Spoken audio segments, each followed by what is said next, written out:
Well, it's Tuesday night, so you know what that means. Another episode of the Circle of Peace. My name is Tisha, aka Minister Letitia Watson, and I just want to welcome you all into the Circle of Peace. If I can be transparent with you, when I created this show and I was thinking about all of the guests that I would have, I'm related to some amazing women. And so I knew that I would want to have all of them on the show, but I knew I couldn't have them on without first having on my guest for tonight. And so my guest for tonight has an amazing story in reference to grief and her journey. And I was privileged. I am privileged and I'm honored to have had a front seat in her journey. My first guest is my mother, Reverend Sherry Richardson. Please welcome her to the Circle of Peace. Hello, everyone. Hey, well, look, do I call you Sherry or Mom? Mom be fine.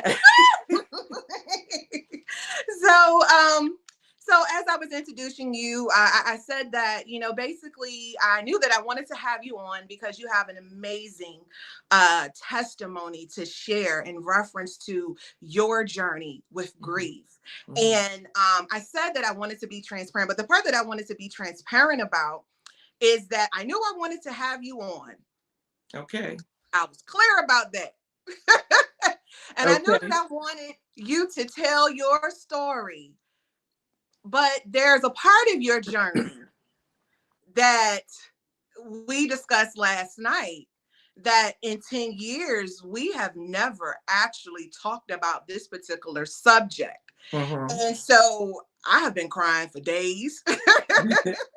And, we've been going through the motions, but we both agreed that we wanted to be transparent. Mm-hmm.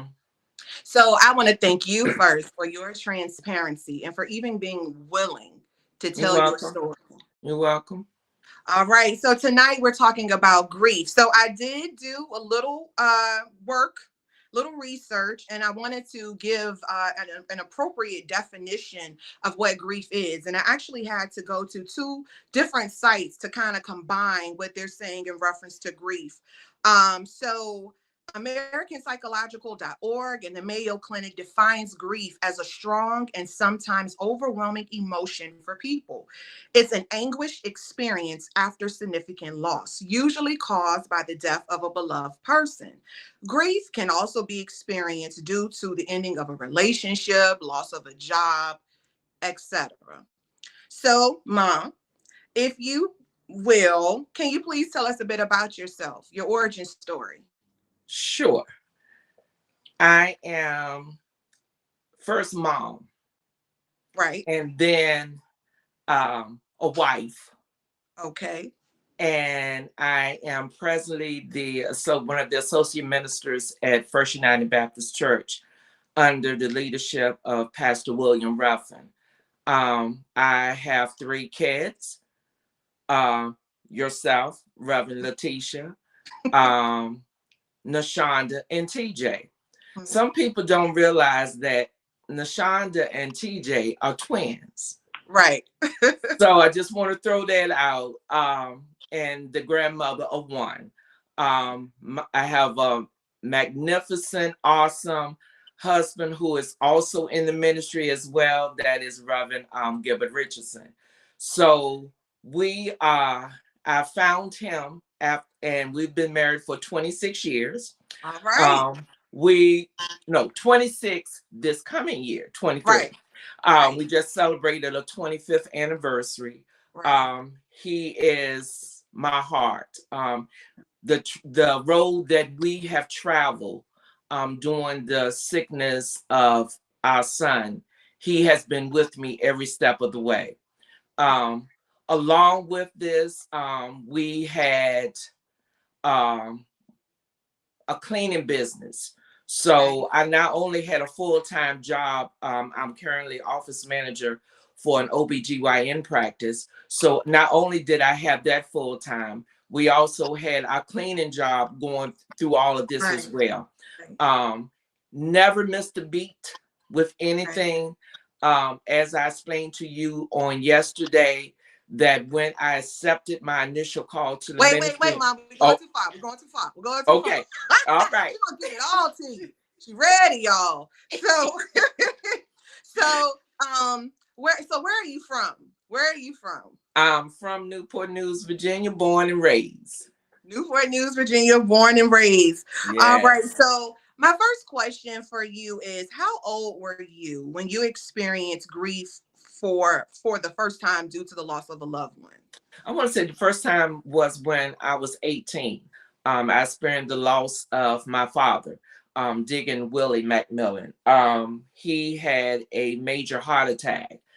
And his heart attack, I don't know, I'm telling my age, but this happened back when Georgia, when it was serial killer killing all the little Okay. kids. Oh yeah, yeah, Back then 18, yeah. well, when I was 18. So my oldest sister found him in the bathroom. Wow. She had knocked on the door to let him know that another child had been killed Mm. in Georgia. So like I said, that was when I was 18 when I experienced that Yeah. loss.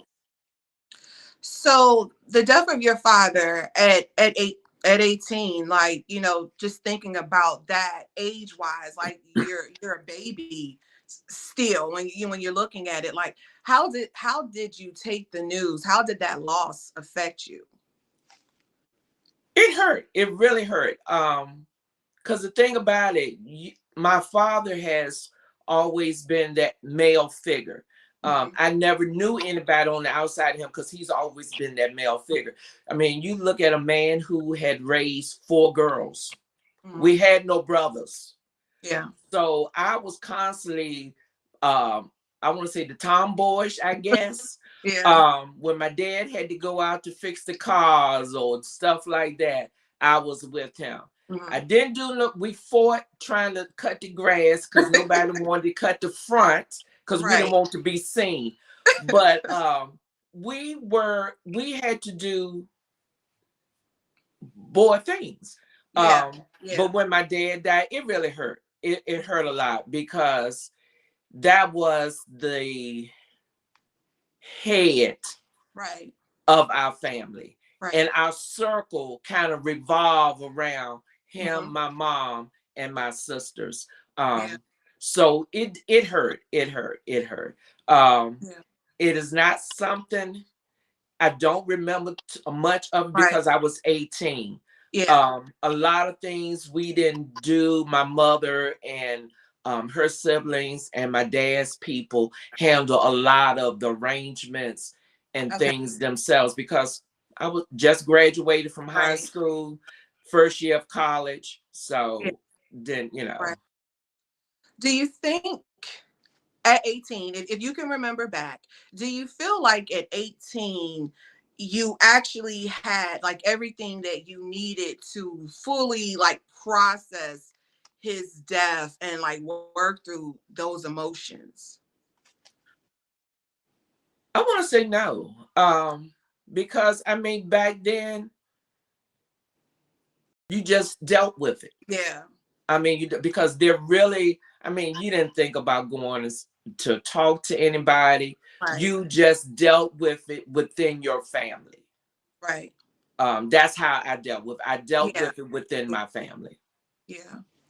Um, so let's see. So I know, from like I said, I had a front seat, but I know that, you experienced your share of heartaches, heartbreaks, from your previous marriages, dealing with, infidelity, dealing with a spouse who was, addicted to drugs. Right. And as a child, you look at it one way, but stepping into womanhood myself and now being able to just look back at everything that you had to go through, woman to woman, I mean, saying that you went through a lot is an understatement, because all of this is going on and you had 3 kids that Right. you needed to take care of. So Right. even though life was happening, your responsibilities as a mother, Yes.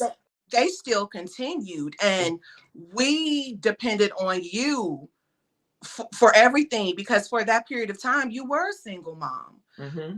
I've never asked you what life was like for you back then. So if you will, Mm-hmm. just tell us, like, how were things for you then? Wow. First of all, with my first marriage with your father, we were college sweethearts.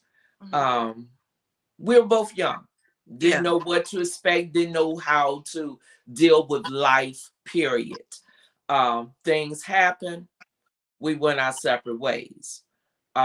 Then I had to raise you up until you turned 7 years old of age by myself. But the thing about it, I wasn't always by myself Right. because I had my family Yeah. around me to help raise you. Right. Matter of fact, your mama, you Yeah. was her first, Right. you were her sunshine, you was her everything. Yeah. Tisha could do no wrong in front of mama. Right. But while I was separated from and divorced from your father at that time, I had two jobs. Had Yep. two jobs, no car. Right. So at that time, we lived a while with my mother Mhm. until our apartment came available in Stewart Gardens. Right. When we stayed there, your baby, I walk you to your babysitter Mhm. every morning. Then I would go to mama's house, I believe, to get the car to go to work. Yeah. And I did. You went to daycare, I went to work, Right. and I came back home. Yeah. There were times where the car was not available. Hmm. So guess what? Pentran, which is now Yeah. HRT, HRT. was what I did. And there were times where I didn't have any money to catch a bus or whatever. And there was my feet to walk. Yeah. So I've done it all. Then the twins father came along. I thought I could probably change him, Right. but it did not work out that way. Hmm. And I hate to say what I'm getting ready to say. I went to H hockey sticks. Y'all know what I'm talking about. Through this marriage, Yeah. I felt that as their mother, they had nobody, and you guys had nobody to depend on but me. Right. And you depend on me, and you depend on my mama. There were Right. times where we had nothing to eat, but one, I made sure Yeah. y'all ate. Right. I went to work, sometimes hungry, but it didn't matter because my kids came first with everything. We had got to the point where when we separated, we lost our home. I still was the back burner and the financial supporter Yeah. of raising three kids. Yes, I went on welfare. I Yeah. accepted the food stamps. I accepted whatever they did, but I Right. worked full time as well. Not Yeah. only did I work full time, I also worked part time Mm. cleaning buildings. Me Right. and mama will always go and clean buildings at nighttime, trying to make Yeah. it some money. Right. There were times when we were homeless. We stayed at the Patton Hotel.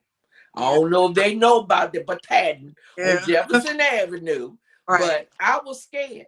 I was really afraid, but that was the only place that I could afford. Yeah. And you guys would look at me and depend on me to do everything. And Yeah. I did it. But I did not do it by myself. Right. You come to when you're in situations where you don't know whether there's going to be an in or out. Yeah. You do some serious praying, and you Right. have some people praying for you that's in your corner. Right. But long story short, my kids turned six, the twins turned six. Y'all a 7 year difference, figure the age because I can't do it right now. But when they turned 6 years of age, I finally got divorced from him Mm-hmm. and started my new life Yeah. with we started Right. our Right. new life with Gilbert Richardson, and it's Yeah. been that way for 25 years. Right. There's a lot of things I did not tell. I hid from you guys because Yeah. I felt that I didn't want y'all to go through that. It's enough Right. that I had to go through it, but I did not Yeah. want you guys to go through it. And there were times your grandmother would say, because I could never, when I cashed my checks, I had to Yeah. give them to your mom, to grandmama, Right. because he will try to find my money. Mm-hmm. And the what broke the camel's back, I couldn't take no more. Either it was gonna be him in jail or me in jail. Yeah. And I said and told him, you may weigh 350 pounds, Yeah. but you better sleep with your eyes open. And that night, I looked Yeah. in that mirror in that bathroom, and something came over me to say, let it go, get out. So when he left, I had my cousin to come over to the house and Mhm. change my locks. Yeah. I had my paperwork in hand that said, once I put you out, you can't come back on my steps no more. Right. And that's what happened. Right. Things started come changing in my life. Like I said, I looked in that bathroom mirror. I was dark. I'm light, but I was dark. And I was dark because I was sick. I Yeah. was going through depression. Didn't know how I was going to make it through the next day. Had on my mind about killing this man. Yeah. Everything that could run through my mind went through it. Right. But God looked at me and said, this is not the end. Right. And right then, things started changing in my life. But Right. I had to make that change first and say, enough is enough. I'm not going to continue to be abused and talked about and criticized by a 6'6", 350-pound man. Right. Like I told him, one of us going to have to die tonight. So that's my story. Right. So, first, Mom, on behalf of the siblings, I want to say thank you for everything. And I'm not going to cry this early, but I want to say thank you so much for everything that you did Yes, for us. ma'am. Thank you. Okay. Woo. All right. So in 1996, you met Gilbert Richardson. Yes. For me, I call him Blackie. That's our nickname. My nickname I gave him. But for me, he was stability. He brought Yes. stability to our family. What did how did he change your life? Oh, gosh. One thing I can say, I'm not going to say how we met. I'm going to leave that out. But he was a church going man. Mhm. And when I met him, it was something about him, Mhm. his stature. It was just something Yeah. that drew me close to him. Right. He cared for me, Mhm. and he cared for you three just like you guys was his own. Right. He was with me through the whole situation, Mhm. dealing with the other ex. Mhm. Um, he was, like I said, he was church going. He just poured all his love, and he showed me that God loved me, Right. you Yeah. know, and everything that I was going through is how I got to where I'm at now. Yeah. Um, but like I said, he just brightened he just brightened my life when Yeah. I look at waiting to his, I think it's waiting to his hair when the Exhale. lady was Yeah. walking to the door, and I said, oh Lord. Is he He's looking? still looking at me. But I mean, for someone to come into my heart and to come Yeah. into my life and accepted my kids as his own, I couldn't ask for anything better than that. Yeah. And like I said, he was with me every step of the way. He calmed me down when I wanted to Yeah. just do something to some people. Yeah. But he just he stood by me. He gave me the love that I had been waiting for. Yeah. and he's still the same weight now. Yeah. Yeah. He's So my heart. yeah, so Blackie, if you watching, on behalf of the three, I want to thank you for what you've done for not just my mom, but for us as well. Thank you. Um, so you married, Blackie. He brought stability. Things were definitely, changing for us, Hmm. for the better. Yeah, And I want to say, shortly after you guys married, your mother, Lois Macmillan, aka Mama, her health started to decline. yes. She had one stroke, and I want to say maybe a year or two later, I can't really remember. She eventually passed. Hmm. Um, with you already losing one parent, and I would like to add that when Mama passed, like you were only 35. Hmm. Theoretically, I mean, I'm 39, and I don't even want to talk about you ever, that. Right. So, but you're 35, and you already lost your father. Hmm. What was it like to lose your mom? Wow. Mom had her first stroke. It was an Easter Sunday over a niece's house, Mm, and that was the first stroke she had. Mama health started to decline. She experienced her feet was always cold, mhm, and so she experienced poor circulation. mhm, At the time, my sisters were Gail, I believe, was in Texas, I believe, and I think Vicky was in Northern Virginia. mhm, So during this last illness, me and mom got really close. She was hard headed. mhm, She did not want to go to the doctor. mhm, But I kept telling her, I said, Mama, you can't go on talking about mhm. your circulation, and it felt good when she said she would take her foot out of her shoe and Yeah, put it on the concrete. yeah. And at that time, she was working at the bakery at Walmart in Walmart. Hampton. Right. And so eventually, like I said, between her health starting to decline and the doctor told her that she needs to have surgery. Mhm. Back then, we call it stripping the vein. And basically, what they do is they twist the vein Okay. in her leg to get circulation back. Mama was on blood thinners, Mhm. and they had to stop the blood thinners in order to do the surgery. Okay. Now, with that, you got your risk of a Mhm. blood clot presenting. So she had surgery at, eventually, she went on to have the surgery at Caraplex, which was Centera at the Mhm. time. Um, then she was okay. She was Right. okay. Right.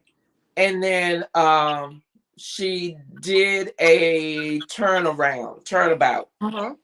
had the surgery. We went in. She was talking to me. Yeah. They told me she was numb from the waist down because they didn't want her to move. Right. Well, the blood clot already started to travel at that time. This was a surgery that we thought everything was going to be okay, and it Right. turned out to be the worst. She held on until Gail got home Right. because she kept asking, "Is Gail coming home?" Yeah. I said, Mama, I said, Gail is on her way. She's on Right. her way. Gail got the phone call at Mama's house, and we found out that she had Yeah. passed. She did not live long after Gail got there. Mhm. But if I'm not mistaken, I think she did see Gail. I'm not quite Right. sure. But that was a shocker because this was not supposed to have happened. Right. Um, Right. Right. but we three girls, because Yeah. it's number girls, we honored her. We did what we thought she would want us to do. Right. It was hard because you know it was several year difference Mhm. between her death and my dad's. Like I said, Yeah. I was 18. Here I am 30 some years old. Mom Right. was supposed, you expect your parents to Right. live. Really, you truly do. Right. Nobody told us that this was gonna happen. It was just something that happened. We didn't Right. know. We did everything that Mm-hmm. we thought mom would want us to do. It was hard. Yeah. It was hard. And let me tell you this, when we were on coming back from the funeral, and you remember, and we sitting there, Merlene driving Mercury. All of us piled in this funeral home car. Right. AC wouldn't work. Car cut off. And it was us and the grandkids and our spouses. And Yeah. all we can say is mama planted this for us to Right. get together and talk. Yeah. And and then eventually another car had to come because it had to drop off the Right. previous family. Yeah. And then they came back and picked us up.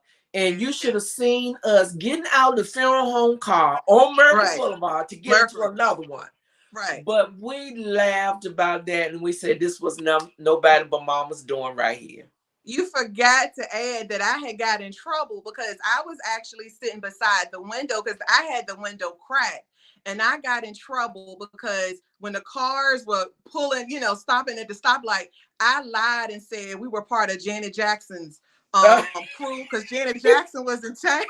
And I said we were part of the crew, Janet Jackson's crew. Yes. But that, because that was a tough day. And Yeah. so with that happening, we actually, like, we sat there and we laughed because it really was us, the core crew. Yeah.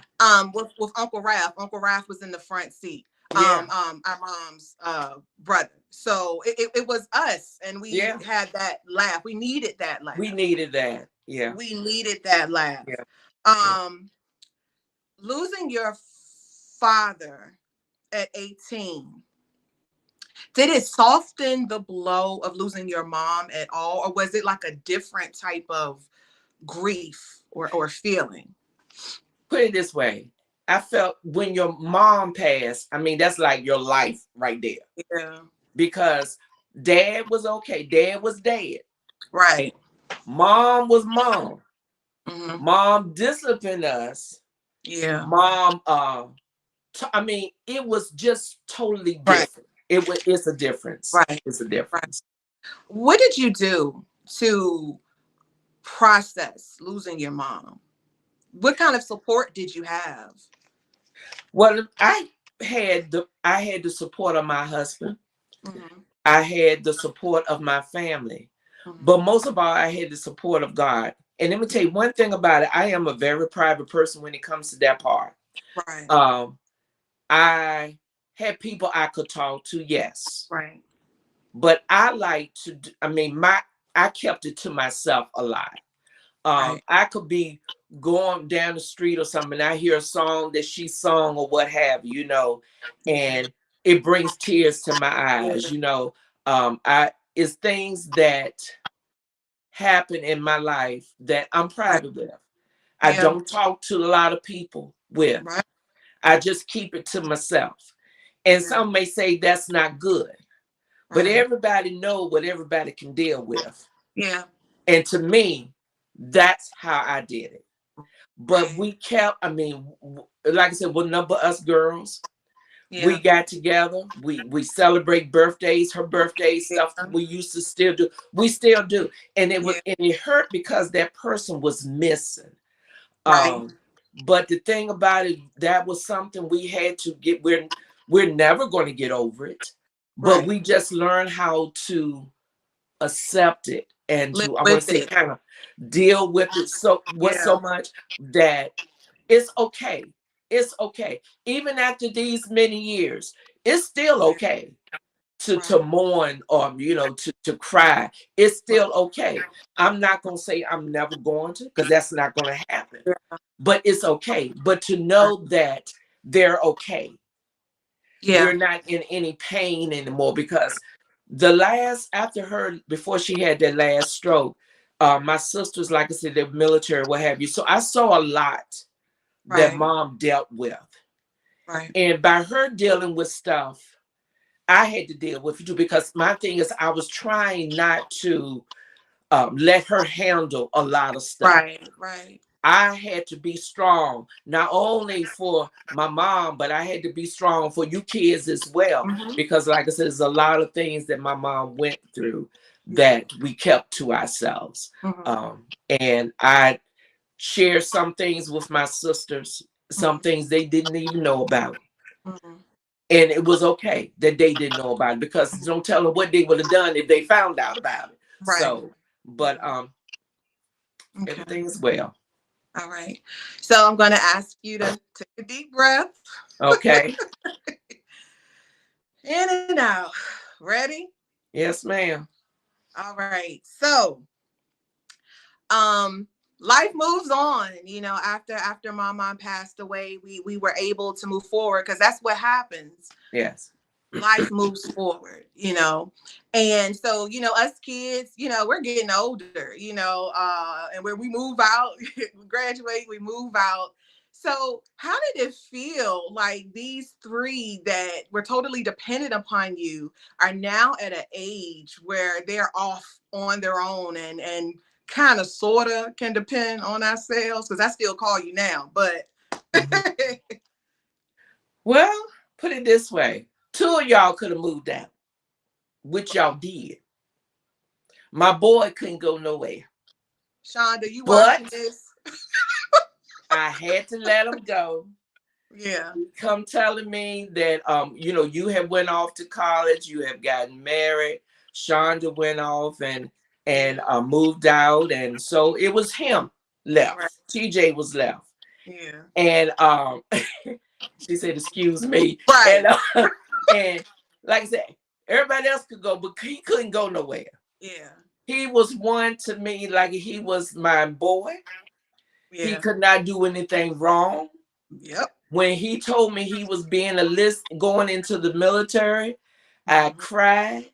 That Yeah. day that we had to take him up to New Market to get on the Right. bus, y'all Yeah. told me to turn around, don't look Right. at him, because that was my baby. He going off Right. to the Right. military. But I thought that we would be empty nesters. Yeah. And it felt good, but then it didn't feel good because then I had nothing to do. Right. Nobody to depend on me. Right. Mama, Right. can you do this? Mama, can you do that? Mama, can Yeah. you go this way? I had all of that stopped, Right. but So you mentioned that TJ graduated high school and immediately after he graduated high school, he enlisted into the military, the Air Force to be exact. yes, And soon after, like he finished basic training and A school and all of that schooling, he received his orders that he was being deployed. Was it Iraq? Iraq, He was being deployed to Iraq. yes, So he's over in Iraq, and I want to say he honestly wasn't over there long before he started calling you saying that he was feeling sick. yeah, And you thought like it was just like a cold or flu or something like that. right, And so then one day, because he was an MP right, over there, well, for the military, but over there he was an MP. So he had night duty. So while he was on duty one night, you actually received a phone call from his superior stating that he had passed out right, and that they weren't sure exactly what was going on with him, but they were flying him from Iraq to Germany right. to the military hospital to try and figure out what in the world was going on. And I want to say, was this Easter? It was around that. Yes, It was around Easter. it was So 2010. 2010, right. So getting this phone call that your only son passed out, he's on the other side of the world. Right. As a mother, what what went through your mind? What were you feeling? If I could have flew to Germany, You would. I would have. I would have. He enlisted. He enlisted in the Air Force in 2009. Yeah, 29. And he got his first orders to go to Iraq in 2010. Mhm. When he was over there, he would call me during the daytime and would tell me he had a cough that he couldn't get rid of. Um, he asked me, Mom, what do I take? So I'm trying to tell him Robitussin and stuff like Mhm. that. At that time, there were burn pits, and he was guarding the perimeter of the base. Mhm. So they had the burn pits. And thank God now they passed the law Amen. now recently, but it didn't do me any good at the time. Right. Um, when I got the phone call that he told me that he had passed out, one of his friends called me Mhm. and let me speak to him, and they were on their way taking him to Germany, to one of Mhm. the hospitals in Germany. And while he was there, I did speak to him, and he said that he was sweating. He don't know what happened. Mhm. He lost consciousness. He just Mhm. passed out. Mhm. So next, I get a phone call, um, and was told that was told by them that he has abnormality from a CT scan on Mhm. his chest. Mhm. Something didn't look right. Mhm. So what they did before they flew him to Germany, he was at the hospital on base in Mhm. Iraq. Then when they found out that his abnormality was on his CT scan, they flew him to Germany. Mhm. So I get a phone call from the military doctor saying that we are flying your son to Germany, Mhm. and then we're going to fly him home to the States. And you need to get to Woodrow Wilson um, ASAP. Mhm. So I'm at work. My coworker, she drove me home, and then not not you got caller ID, and here I see a 202. I said, oh, this ain't nothing but the government. Well, lo and behold, it was your brother. Yeah. And from that call, he was crying. He was scared. He said, Mama, they said it may be cancer. Mhm. And I said, the devil is a lie today, TJ. I said, no, it's not. Mhm. And so as he was crying, I'm trying to calm him down because Right. I didn't want him to get all worked up when we don't know exactly what's going on. So Right. I had him to repeat. We repeated the 23rd Third. song. Mhm. And as I was, both of us was repeating it, Mhm. I could feel that he was calming down. Right. And I told him that soon as your dad get home, we will Mhm. be heading up to DC. Right. And it seems like when I got to DC, or no, on the way to DC, seemed like there was nobody on the road but me that night. Right. Right.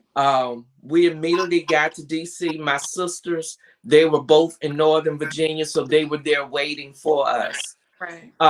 When we got to the hospital, TJ had just came out of surgery, but they biopsy, Mhm. and they said they took off several golf size biopsies from his chest, Mhm. and they were immediately trying to figure out what they were going to do. Mhm. One option was to go to Charlottesville, Mhm. and the other option was to go to Brigham and Women Hospital in Boston. Mhm. I told them I want the best Mhm. done for him. But Mhm. before he left, I went in there to see him, and he said, Mama, I love you. I said, baby, Yeah. Mama love you too. I said, Right. but God got this. Yeah. We gonna deal with this right here.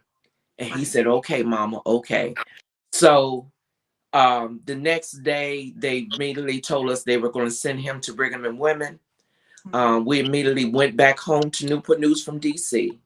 Mhm. Military. I thank God for the military Air Force at that particular time. Yeah. They got us tickets to go Yeah. to Boston. And while we was in Boston, we met up with an awesome heart Yeah. doctor named Dr. Sugar Baker. Yeah. I'll never forget that name. Mhm. And at that time, he told us what was going on, and they did scans, and they said that he had a tumor that was wrapped around his heart. and that it was going to be several things that had to be done. The first, we had chemotherapy. Option was chemotherapy and radiation. Mhm. Nobody mentioned proton therapy. Right. I was an advocate for Mhm. proton with him. Right. Here you have a 20-year-old boy, man, young man, because he's Right. belonged to Uncle Sam, a 20-year-old man that belonged to Uncle Sam, and I want the best for him. Right. Yes, he did belong to Uncle Sam, but he belonged to me first. Right. So I advocate him to get proton therapy. And I Mhm. really can truly say proton therapy added another year on It to did. his life. It did. So once we went through proton therapy treatments, I can't recall how many he had. We had to go back up to Boston, Mhm. and they set up a regimen of chemotherapy as well as radiation. Um, Made it so, the military made it so that his radiation and his chemo was done here from Virginia Oncology. Dr. Kessler was his Right. team doctor, did all of that. Um, Once we did all of his treatments that they done, we did the PET scans and all that, we went back up to Boston. In the consultation, they told me and your dad that they was going to do open heart surgery on Mhm. him. And this surgery was going to take over 8 hours. Mhm. And the tumor had shrunk enough where they could remove it. Right. Now, this is from his heart, on his heart now. Yeah. So they removed it. Well, surgery not only praying parents and Right. people praying for us, because the whole time that we was going through this, um, my sister Gail and my other sister got a prayer conference together. Yep. Yep. And every time TJ had to have a special procedure Yeah. done, we all prayed first. We Right. all came together on one Right. accord. And through the praying, when they said that he was supposed to have open heart surgery, we was going to be in Boston for 30 Mhm. days. Um, and that was not so. Right. It was nothing but God. When Yeah. they went in, he did not have to have open heart surgery. Right. The tumor, he said, the doctor Sugar Baker said it peeled off like a banana. Mhm. It just peeled off. Mhm. He did not have to go on light on the heart thing was beating for him. Didn't have to do Yeah. any of that. Right. So when he said you can go back and see him. So Yeah. we went back and we saw him in the holding spot. And I said, Right. baby, this won't nothing but God here, baby. I said, because Yeah. we didn't go through 8 hours of surgery. It Right. peeled off like a banana. You didn't Yeah. have to go on heart bypass. Right. We left that hospital in Boston within a week. Yeah. Nothing but God. Right.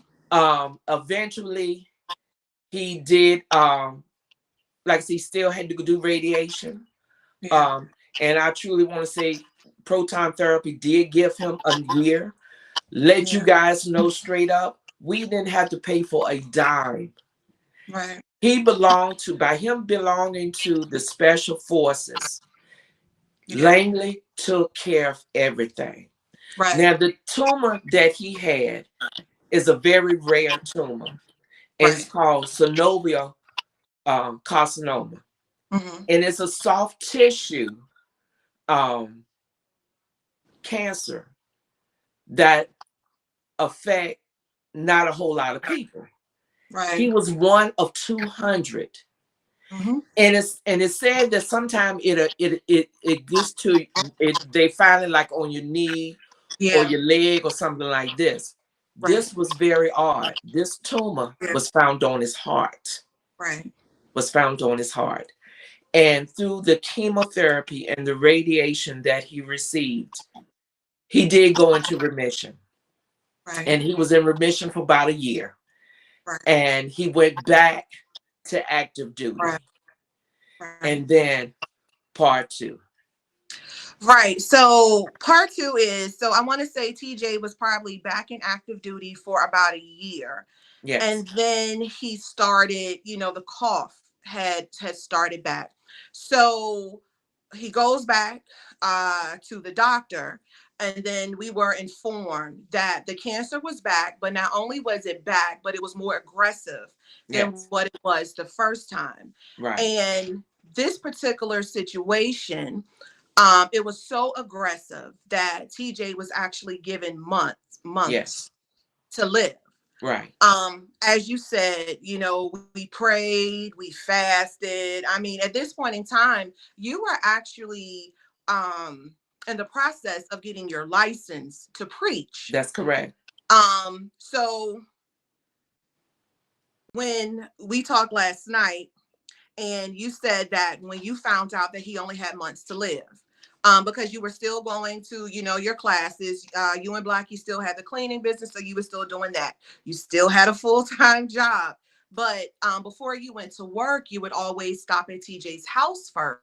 You Yes, just to, make sure he was okay. And you said last night that when you heard the news that he had months to live, you kind of like prepped yourself right, every morning because you didn't know what you were that's going to right, find that's when you right, went into his place. that's right, So on March 19th, I was at his house that night, that Monday night. right, Tuesday morning, right, you went to his house like you right, usually do. right, And you realized that right, he had, right, he passed. right. Can I say something? Yeah. Because you getting ready to get teary eyed. Yes. So,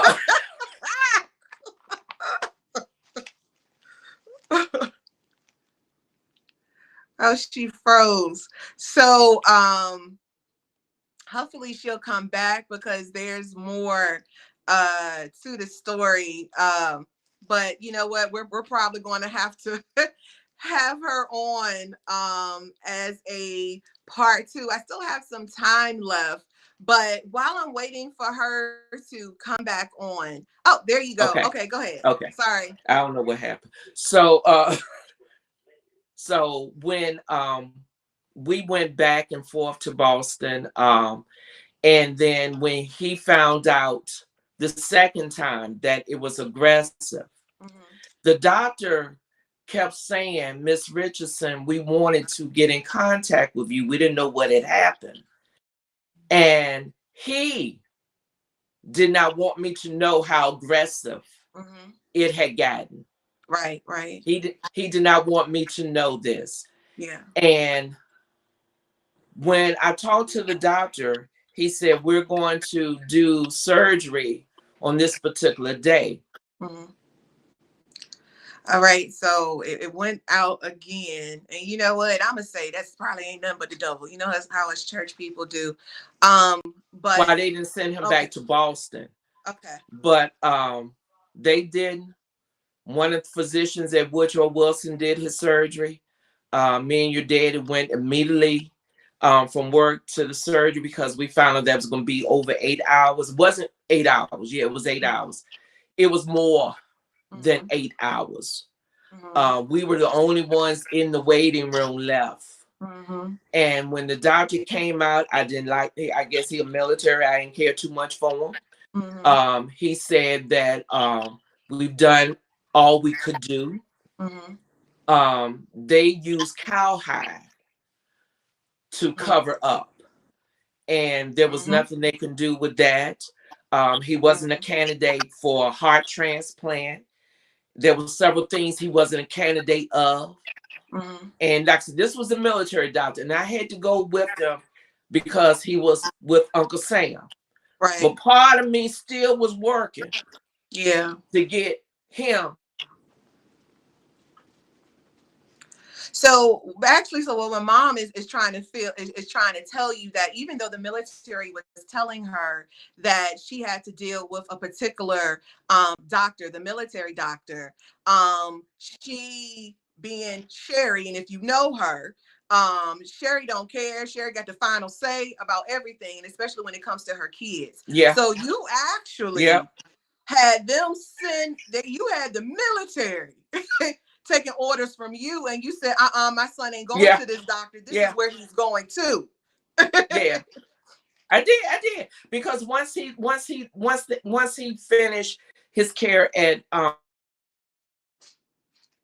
So once he finished his care at the military hospital, he actually went back up to Boston, because that's where my mama had advocated, because that's where he went the first time when he was first diagnosed. So he actually went back to Boston initially to continue his treatment. So never underestimate a mother who is upset, who is determined, who is concerned about her children, because they will make things happen.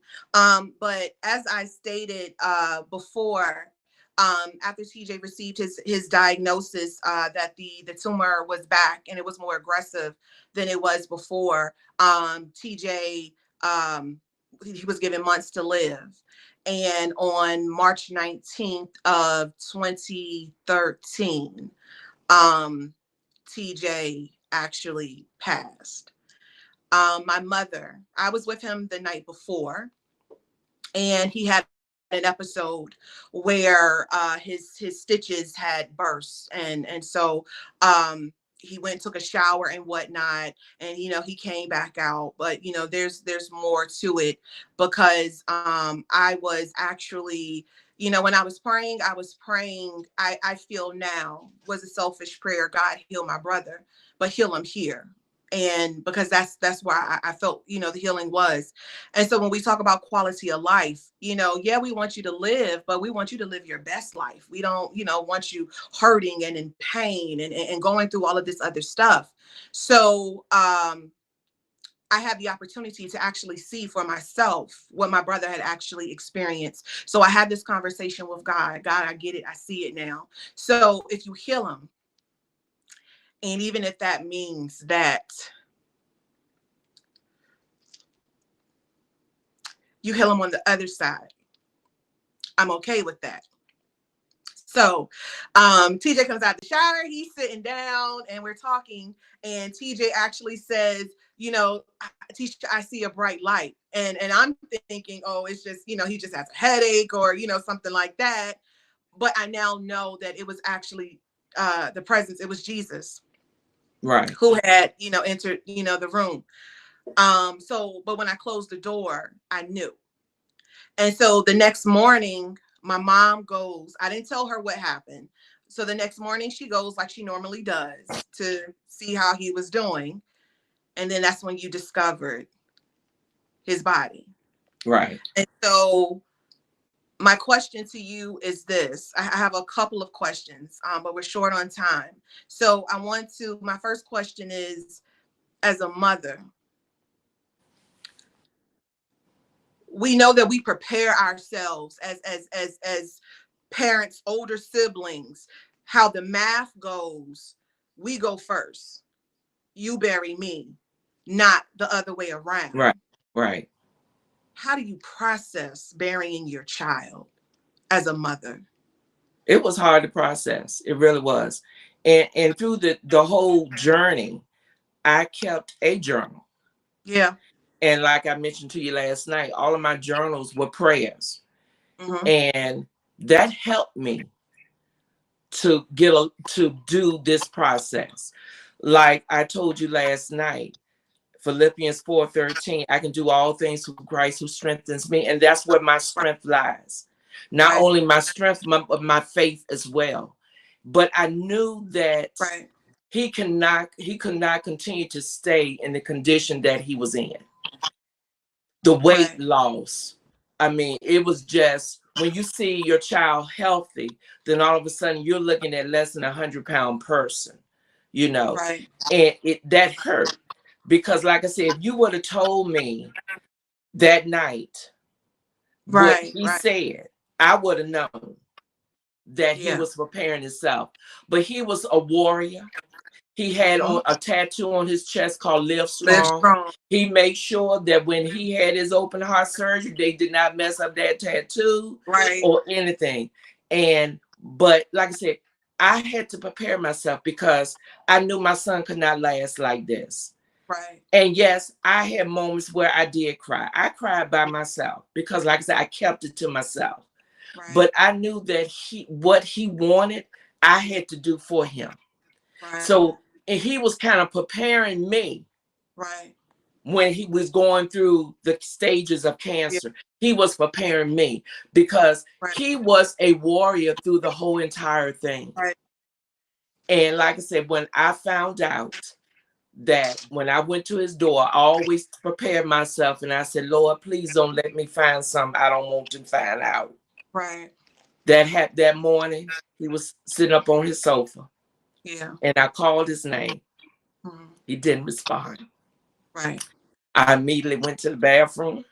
Yeah. I said, no, no, no. Yeah. This can't happen. So I got myself together. The Right. thing about it, we went through the process of doing the DNR. Mm-hmm.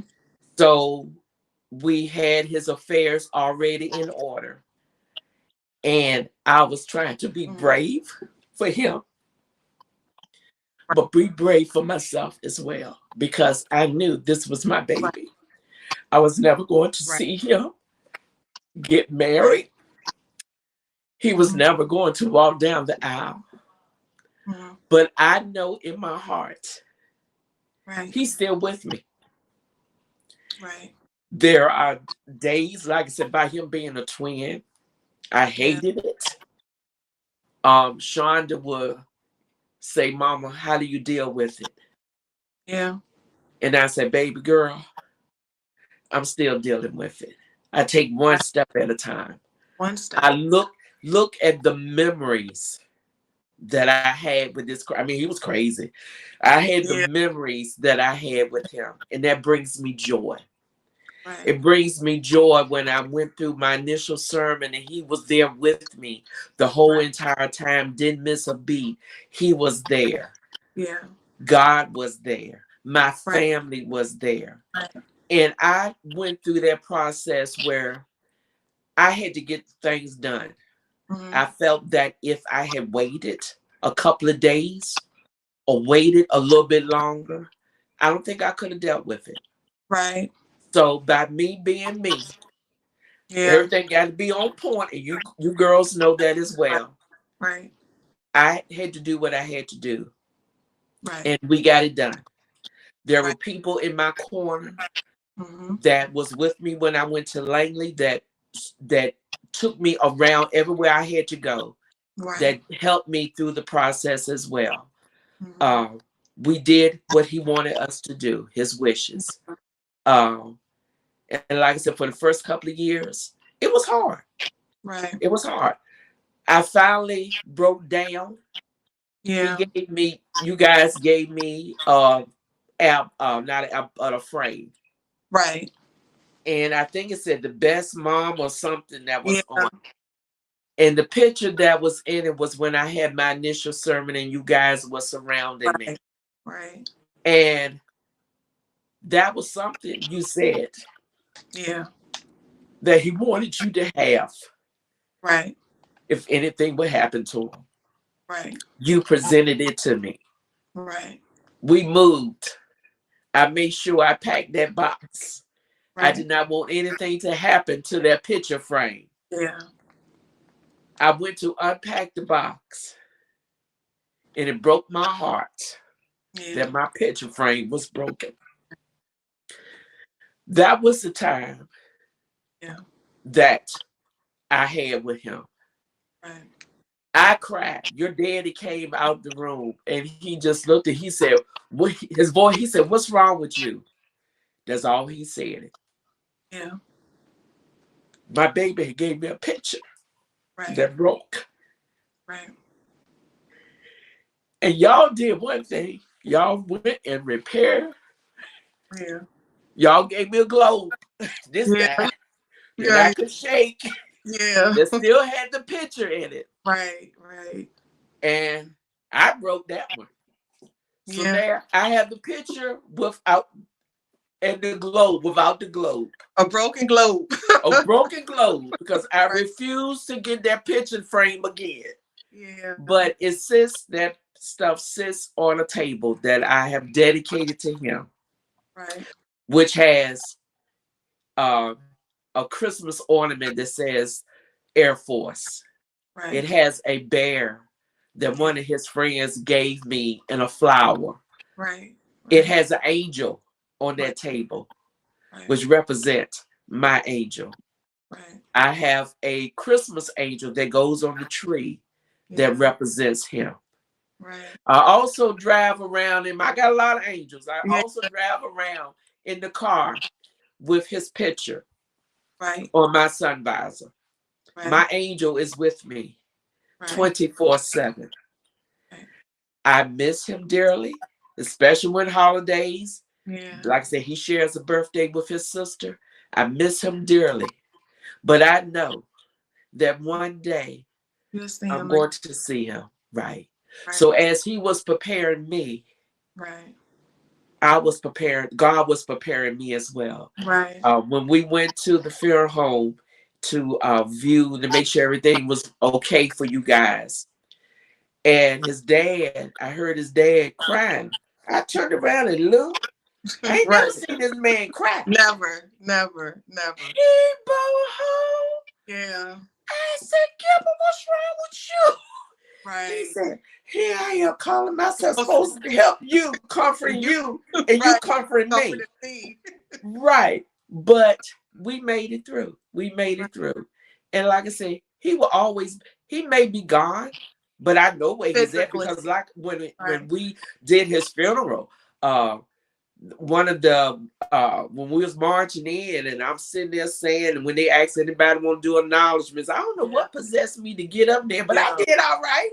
I Right. got up there and I said, oh Lord, what am I gonna say? And I just looked out into the audience and I saw the family, the friends, the military, the special forces that came and that was there to help celebrate his Yeah. Yeah. homegoing. Right. And one of Gail's friends said she talked just like she laying like he sleep. He Right. is. To me, he is. Right. He sleep. You Right. know. And there, like I said, I got a picture on my desk at work. And Yeah. I be conversating with him sometimes. Thank God he don't answer back, but I be conversating with him sometimes. Right. Right. But this is all how I had to deal with grief. Right. It is not, like I said, it's not something that you will get over. Right. But the thing about it, you won't be there long because Right. I look back at what he done with his life for 23 years. Right. And he always said he wanted to travel. Right. And he did. He did. He made the best of his life Yeah. before he got sick and Right. he traveled. Right. And Right. that's what he wanted to do. He was Right. a mama boy. He took care of mama. Right. And that's what I look like I said, I look back now. I mean, I think about where would I be without him? And I'm glad that God gave me 23 years with that boy. Yeah. And I don't know what anyone else is going through, but it's okay to cry. Mm-hmm. It's okay to be mad. Right. It's okay to get angry with God. It's okay. It's Yes. okay. But Yes. to know that if you live right, Yeah. you will see them on the Again. other side. Right. And I will see him again. He Right. gonna be younger than me. Because Right. remember, he's 23. I'm Right. 60 something. So he gonna Right. be younger than me. Right. But to know that he's always has a spot in my heart. Nobody can take that from me. Right. Nobody can take away the joy and the sickness that we went through. Nobody can take that from me. Right. I was mama. Mama did what mama supposed to Right. do. Mama made them Air Force people jump loops. Was I Right. afraid? Nope. Nope. I did what I had to do to make my son comfortable. Right. And they would say, well, he need to come back up to Boston, up to DC to be checked. No, ma'am, Right. not today. Right. Now, if you want to take him on a helicopter, that's different. He Right. cannot ride in an ambulance to DC. Right. I'm not going to have it. Right.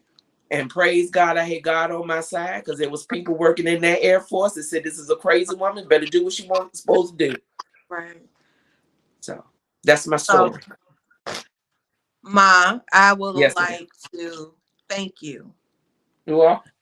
for sharing your testimony with us, for being transparent, because you don't do this. This is You got outside that of right. your, this You is got that outside of right, baby. your zone. So I thank you for being obedient. I appreciate you for everything that you have done. And my prayer for you, Ma, is that everything that you have poured out, that God gives it back to you tenfold. Yes. I would like to end tonight's show with this thought, because we're going to continue the conversation about grief not next Tuesday, but Tuesday following. I want to say that's March 7th at 7:30. We're going to have your sister, my aunt, Reverend Dr. Adrenia Tolliver, who is a grief specialist, because we want to continue this conversation. We want to make sure that our viewers get the help and as many nuggets as they can. So we're going to have her on to continue this discussion with grief. Ma, I thank you for your contribution again. But I'd like to end tonight's show with this thought. Grief is not a one or done thing. It is a Right. process. Right. Healing begins when you allow yourself to feel whatever it Yes. is that you need to feel. Yes. Healing is going to look different for each person, That's right. because each loss experience will be different. Embrace your new normal and be kind to yourself. And remember, it's okay to not be okay. And I leave you with Yeah. Isaiah 61:3. And provide for those who grieve in Zion, to bestow on them beauty instead of ashes, the oil of joy instead of mourning, and a garment of praise instead of a spirit of despair. They will be called oaks of righteousness, a planting of the Lord, for the display of his splendor. There's joy on the other side of your pain. There's Yes, laughter it on the is. other side of your tears. Yes. There's a celebration on the other side of your mourning. So I would like to encourage you Yes. all to hang in there. I thank you for watching the Circle of Peace. Good night. Good night.